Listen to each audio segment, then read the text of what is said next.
Hey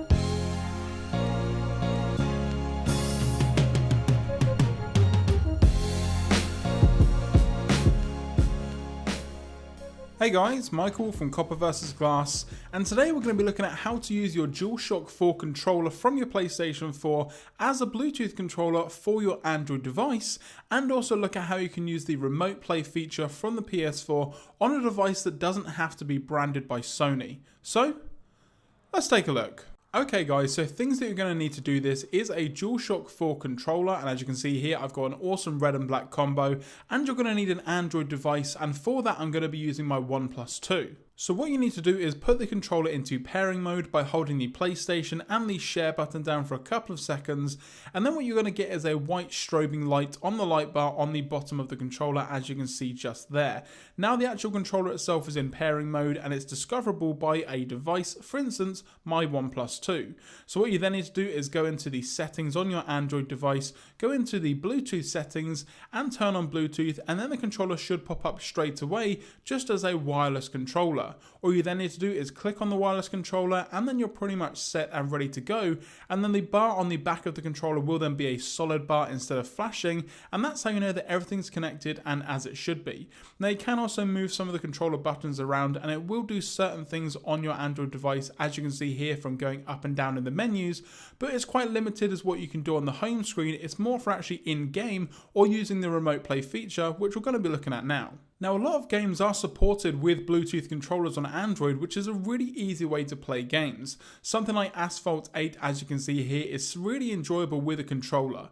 Now don't get me wrong, as with most Bluetooth controllers there is a slight bit of lag, but it shouldn't really hinder the experience all that much. However, it will really need you to learn the game again, as playing with a controller, as you can see here, feels and reacts completely differently to using the on-screen controls. Something like drifting around a corner in Asphalt 8 used to be done by just turning and tilting the device using the accelerometer. However, we're now using the analog stick and it's a completely different experience. But it would be a lot better to do this on something with a larger screen like a Nexus 9 or a Samsung tablet, so definitely keep that in mind. Also keep in mind that some games will react differently. Now I've used Modern Combat 5 with a Bluetooth controller in the past and not had any issues at all, and that was a controller made by Mad Catz. However, using the DualShock controller here, you can see there's a ton of lag and the actual buttons themselves are really strange. The only buttons that I can figure out is using R2 actually switches my weapon out, and for some reason the shoot button is the option button, which doesn't really make that much sense, as you can see here. Now it still controls as you expect, you can move around and look around, but with a game like this where you need that precision, you want to have not much lag, and unfortunately with the PlayStation 4 controller you do get a lot of lag with this game, so it is a bit of trial and error depending on what kind of game you're going to be playing. Hey guys, sorry to interrupt the video, but I just wanted to let you know that Copper vs Glass Gaming is now available on YouTube and the channel is live. Now this is a secondary channel all about gaming with gameplay, game reviews and just game related videos that I wanted to keep a bit separate from the tech related stuff here on Copper vs Glass, and it's linked in the description down below if you want to subscribe and join in. Now also if you want to add me on the PlayStation Network, as that is my chosen console of choice, then you can do, and my gamer tag is Cab from 1989. So again, if you guys want to join in with some gaming news and just in general some really awesome gaming stuff that's coming up really shortly, then again, subscribe down below using the link. Anyway, back to the video. Now what about using the remote play feature on any Android device? Well, I'm going to have a link in the description down below so you guys can download the remote play application yourself. Now you can't click on the register the controller button because it doesn't register it properly, and we've already got Bluetooth set up, so that's not necessarily a problem. You then need to click on next, and it's then going to locate your PlayStation 4.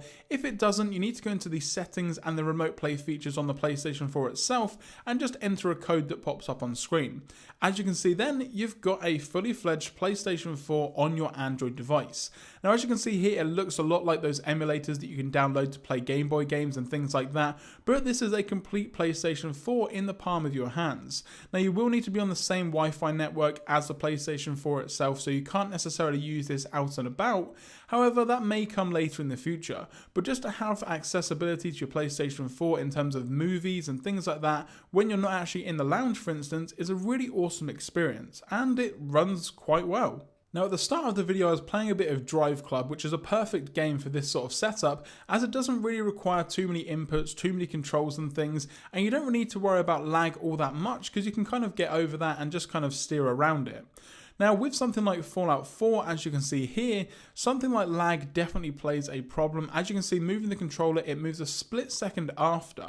Now it doesn't necessarily look too bad on video, however when you are actually playing the game and you're trying to shoot enemies, move around and do specific quests, it can definitely be a bit of a problem. But one thing that does look awesome is the graphics. Now as you can see here, I'm looking at it on my 1080p screen on my OnePlus 2, and yes, it may be a bit small, but in terms of the actual display itself, it looks really nice. The colors are really good, the frame rate sticks really well, and just in general it's a really enjoyable experience if you can get past the lag on the controller, and that's kind of my main hindrance with using the remote play setup. They really need to sort out the lag or a different input method for the controller to make it work just that little bit better, as trying to play a game like this or a more intense game like Battlefield or Call of Duty Online, you're not going to have any chance at all because of the lag and the latency on the controller.